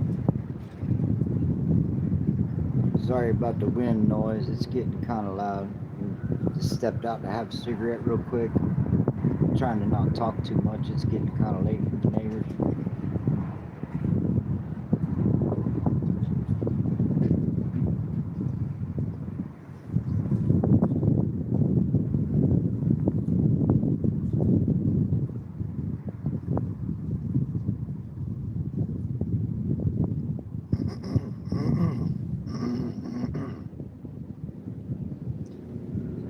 Mustang, I see it all the time. I think that's my nephew.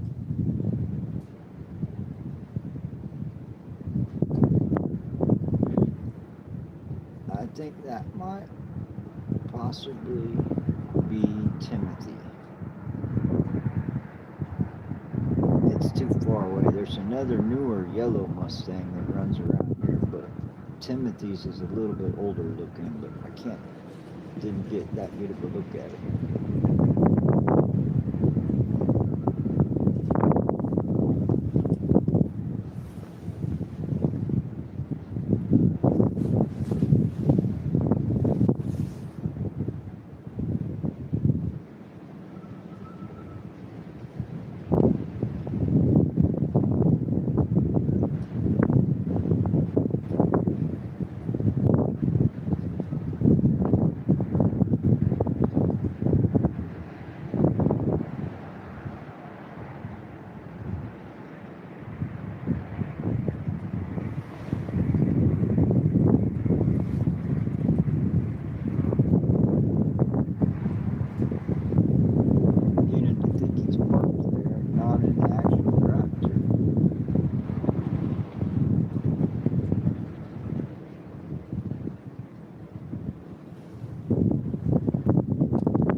Truck right there.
Out of the wind. We're gonna go back in for a minute. I think that's the truck sitting over there. Hold on a second, I'll turn the light on. I think the truck is sitting over there in the drive-thru. Oh my goodness, that's all closed up. went back to normal here.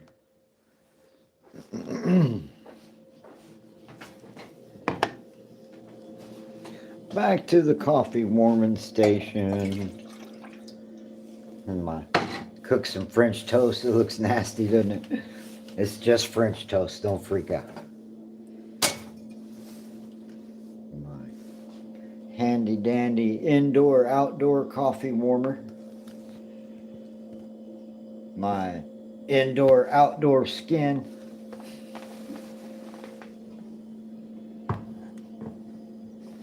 Yeah, if the neighbors are gonna hate me, let them hate me for things that I choose.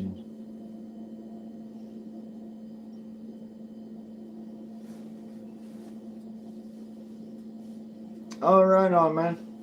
I didn't even see that last chat, but you're not here now. But right on. I don't know why all of those don't pop up till later. All of them. Right on. Waiting on coffee to warm up. There's a lot better surroundings in that shed. At least I got plenty of light. It's kind of a mess right now because I've been doing a couple of projects. Like I said, I made that stained glass window for my mom's birthday. And then I've been cutting a bunch of wood and styrofoam and glue and making a big old mess up here. You know, and then I don't eat out and stuff. And I cook 3 meals a day, so it's a constant. I notice a lot of my neighbors, this dude down the hall, and there's always cars pulling up, bringing him sacks of food. Man, I don't know what he does for a living, but he'd get, I know these bags of food, they gotta be like $50, $60 bags of food be out his door all the time. You know, I'm like the ISR on. I'm always watching. That hypervigilance fills in a lot of blanks sometimes with a curious mind, you know.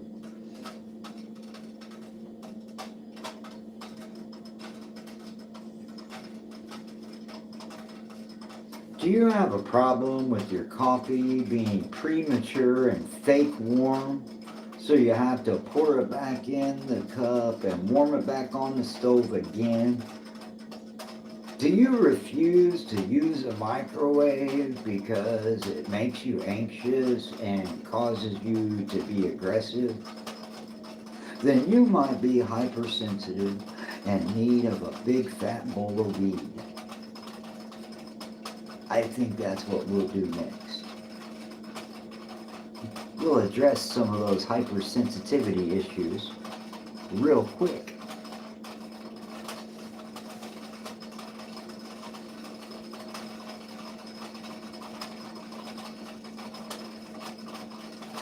And I'll tell you, the best thing that could happen is if that vacuum truck never comes by tonight, that means I won the battle.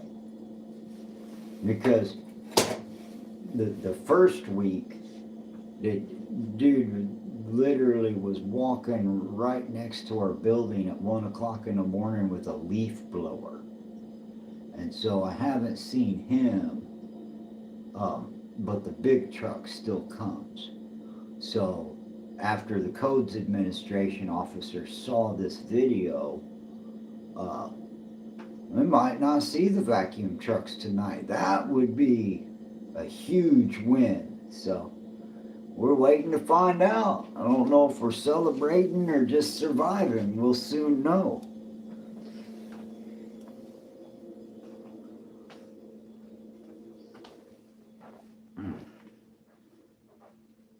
My boring little life.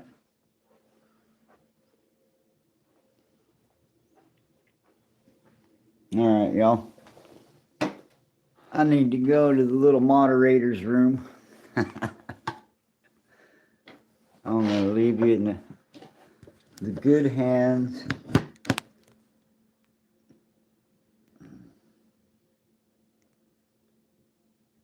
of the clock. getting that time stamp on there so we know it's after 12:30 a.m. Friday morning, 13th. Oh, is it Friday the 13th? Oh, wow. Today's Friday the 13th. I'll be darned.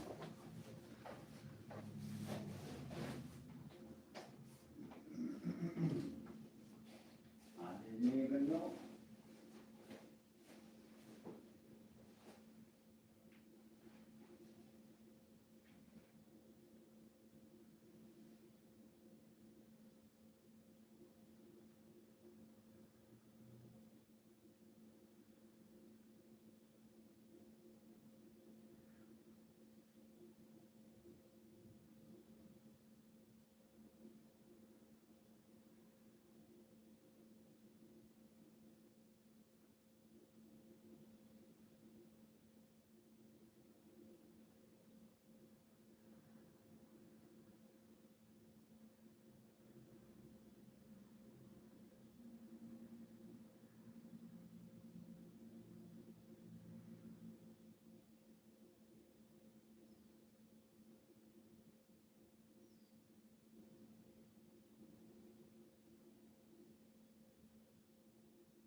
I think that's the hot water heater trickling. I don't know.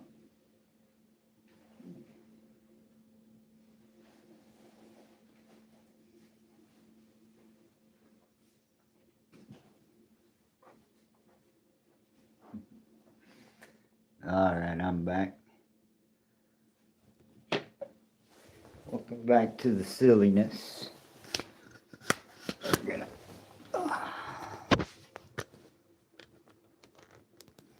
Whoa, I was not wanting to stand upright. Welcome back. We're gonna roll a couple cigarettes and go back outside. Hey, what's up, Daisuke? How are you? How you been? I ain't been on here in a while. We're waiting on these big giant vacuum trucks to show up. Wait till you see how loud it is just right outside my door. It's crazy. I live right behind this Scooter's Coffee. And yeah. Uh-oh. Anyway, so I don't know if you guys even know being disabled. So this is how I do. This is how I smoke all my cigarettes. I do this $20 a month and I'm able to afford cigarettes. So every cigarette I smoke, I manufacture. Thank you. Yeah, I miss kind of being around. I I moved into this apartment a couple of months ago and just kind of really experiencing all the emotions of all the trauma and the stuff that I've been through before I got here, being out there in the world. And so I've just been keeping to myself. I've just been trying to regroup. I haven't been making any videos of any kind, really. I've just been just kind of collecting myself for a couple of months. So, anyways, tonight we are waiting for the giant, loud ass industrial vacuum trucks to do their Thursday night vacuuming at the old Scooter's Coffee drive-through. Which, if you weren't on here earlier, if you hang out for a second, we're getting ready to go outside. I'm going to load a bowl and go smoke some pot so everybody can clutch their pearls. If you don't like that, look away now, because that's what I've been doing. But I don't really smoke inside the apartment. I'd go outside to do that. Once in a little bit, I will indulge and smoke inside here, but I did sign a lease to smoke outside. If you rewind the live stream, I went on a whole big rant, explained about it. Right on. Thank you. I appreciate it. Yeah, they opened up a new Olive Garden in the town I'm in now, and I've been talking about. I may end up going back to work there. I may not. I don't know. Now that I've got my stained glass studio set back up, and that was the other thing. You know, as soon as I moved in here, I started. I wanted to do it live, but I made a stained glass window for my mom's birthday, but I couldn't do it on YouTube and I couldn't do it live because my mom would have seen it. So I had to, so I wasn't able to do that. And then check this out. You might get a kick out of this. So here's my new little tiny studio apartment. So my kayak is full of gear because I'm all ready for this weather to warm up. But what I did, because now I'm in a situation where I don't have a ride to the lake anymore. But I took and made this cool little three-wheeled car, and I packed it and stuffed it with styrofoam. And so if you can see the shape of it, that is the shape of the bottom of my kayak. So it just kind of nestles on top of there real nicely. Now, you use your imagination, and if you flip that upside down, it's going to be like a boat. And so my trailer will float behind my kayak and I won't have to leave it on the shoreline. Oops, I just missed your last. What was that? I'm not sure what you're saying, Daisuke. At any rate, so I made this cool little trailer, and I got these nice buckle brackets on there. I got 3 of those going down the sides, and it's just all filled in with styrofoam, and then I used expanding foam as the glue to hold it all together. So when I flip this upside down, it should float. It's not that heavy. It's only about 8 to 10 pounds. And so I've just got cabin fever waiting to be able to go back out. So other than that, what else is new?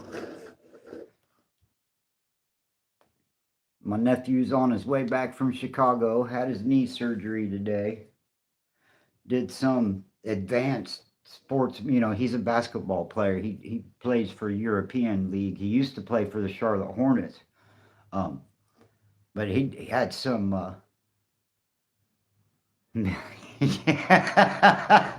I always think about that.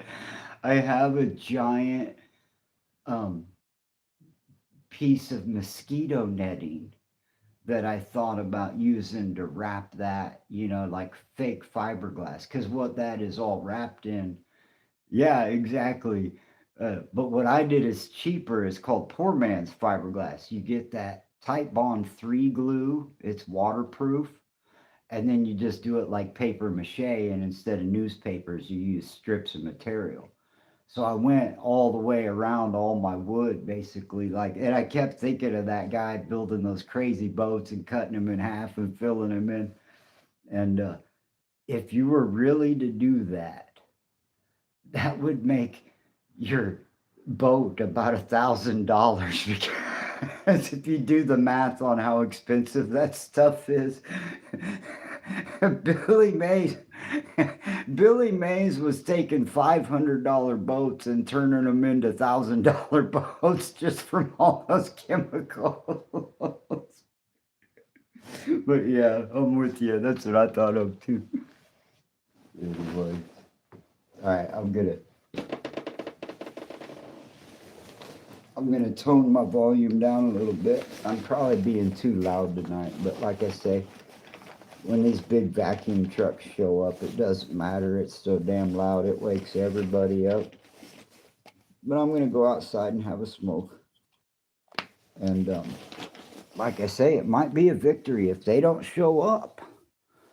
That means that I might have won the victory. I've been talking to the codes department. And so I live right by this Scooter's Coffee. Check this out. This is insane. If you go back and look at my other video, look at how close. That's Scooter's Coffee's drive-through menu is literally right there at the end of my porch. And so I had the code enforcement officer came out finally 2 days ago. I called and harassed these people at the store, and they called the cops on me. And the cops came out and took a look at it, and they called and got the code enforcement officer involved. And they came and got the code enforcement officer involved. And she told me that it should have never had been built that close. And so they're working with them. And so, I mean, I've got video where you can hear them taking coffee orders over my TV in the living room. It's insane. And so then every Thursday night, they have these big, giant vacuum trucks that come and make a bunch of noise. And it's pretty crazy. So tonight and then a couple weeks ago, not only just the vacuum truck, but there was also a guy with a leaf blower walking through that drive-through at 1 o'clock in the morning. So I'm camping out tonight. I'm not even going to bother going to bed till they come and go. So I'm just going to stay online. Feel free to come check in. But this is across the street. Yeah, it's been crazy. But I've got the code enforcement officer really gave me some good feelings that she just couldn't believe that, I guess she's kind of new, but she saw this and she told me literally, like if a car came through and accidentally knocked it over or if a storm broke it, they would legally never be able to rebuild it in the same place again because of the way the code is written. She told me that they actually might have to move it, or they might have to build a sound barrier wall to block between us and them. I mean, it's literally right there. And the lights don't bother me. It's the sound. I listen to them taking coffee orders all day long. It's crazy.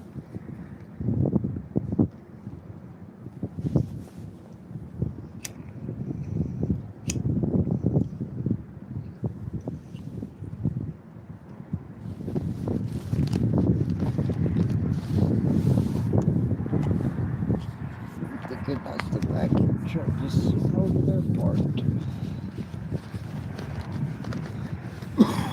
Just sitting over there parked.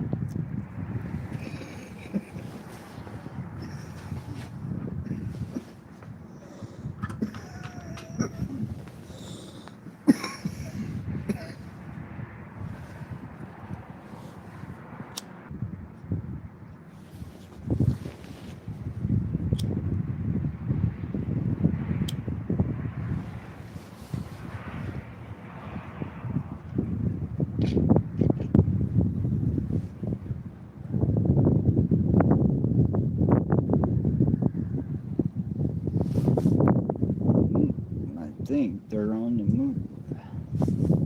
He was sitting there parked for quite a while.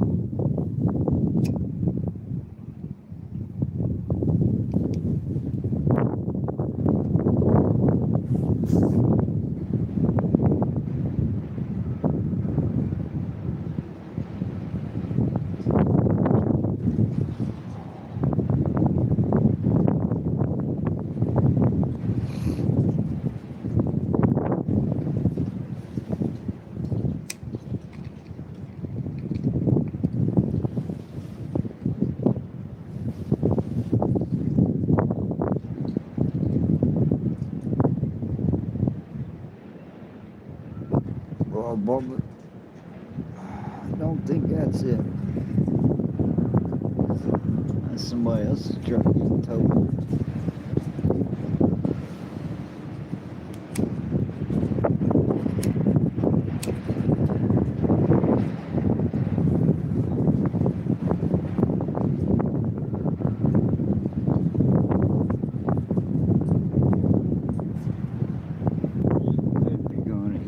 drop. Pay attention.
Uh-oh. I don't know what happened there.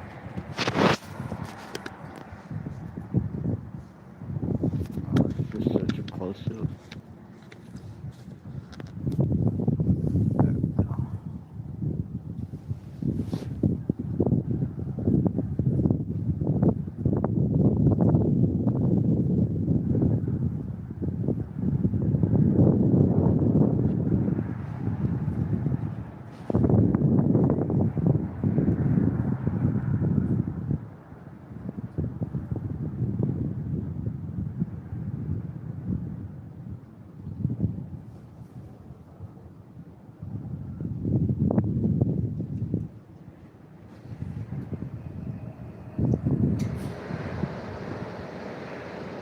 Oh, that ain't it. That's just a heater.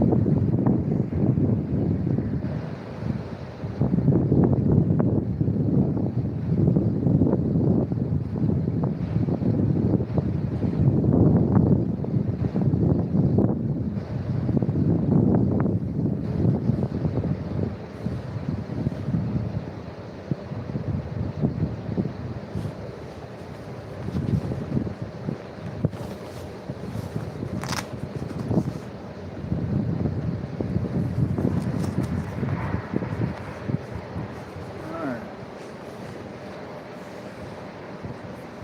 Let's go back in.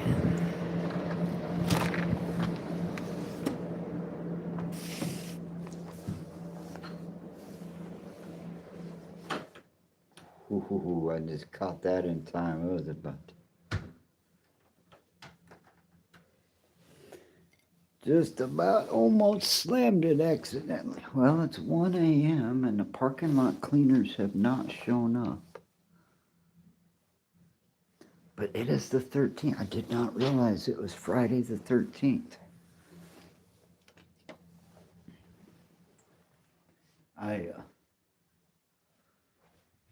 Not really superstitious. I think that's all a bunch of crap, but I have had a couple of negative Friday the 13th experiences before. But I will not be tangling myself up in the world of men other than to maybe get some video evidence. That's why we're still alive, going on 2 hours, and had a couple people stop by. I'm warming my coffee up while we do this.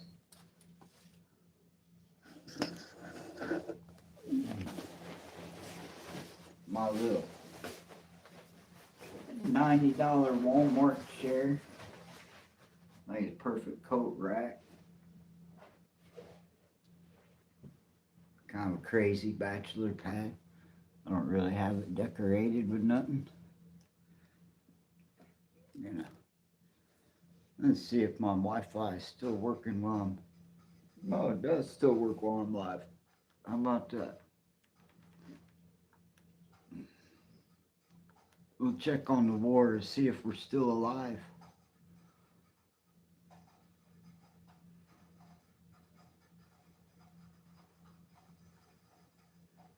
Oh, look at that.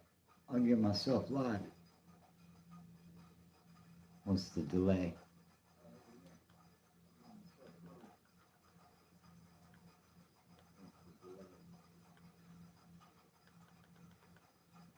I'm watching myself on YouTube on the TV while I'm. Did you, hey, welcome to the stream. Did you notice the thumbnail? See my little squirrel buddy? He's licking his nuts. That's the little squirrel that comes and visits me on my porch all the time. And I had some pizza with my buddy today.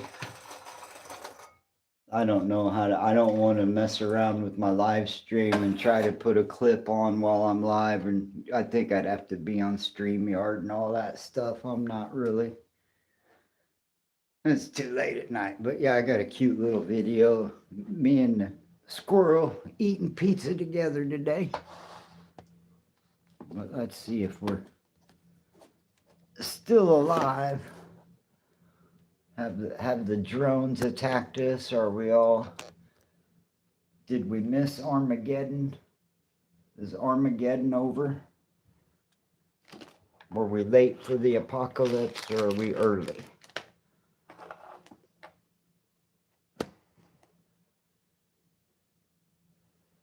Are we late? Are we early?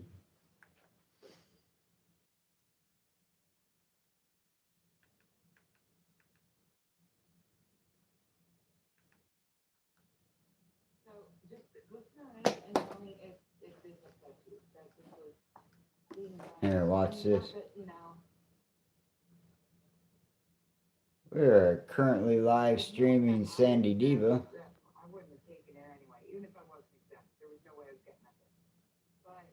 Say hey, everybody.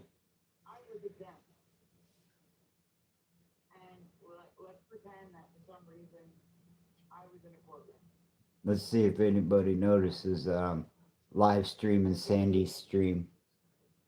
She won't mind. She'll think it's funny.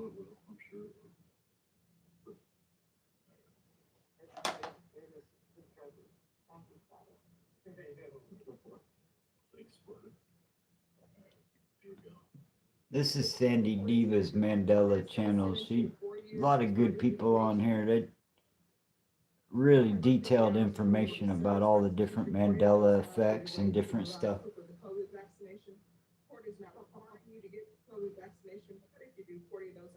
Ain't this Judge in Kansas?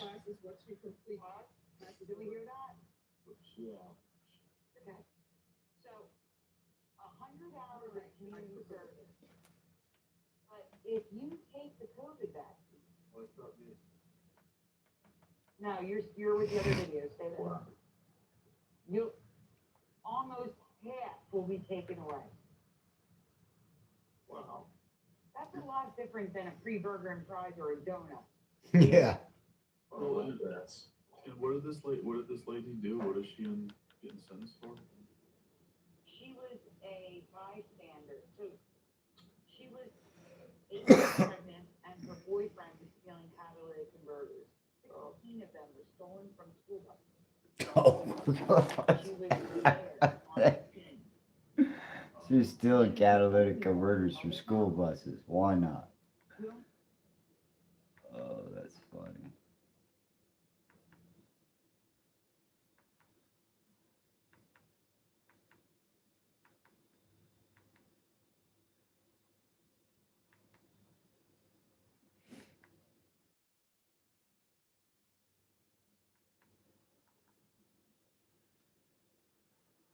Take the next step in treating your moderate to severe ulcerative colitis with Entyvio, the only gut-focused treatment for UC that helps block inflammation in the gut and works right where you need it. Now is the time to talk with your doctor about the results you want, rapid response, and for many people, visible improvement of the gut lining. Infusion and serious allergic reactions can happen during or after treatment. Entyvio may increase risk of infection, which can be serious. Although unlikely, PML, a rare brain infection that can result in death. Some breaking news that we're following tonight. A U.S. military refueling plane. Yeah, that's crazy. Did you see that? Refueling plane crash.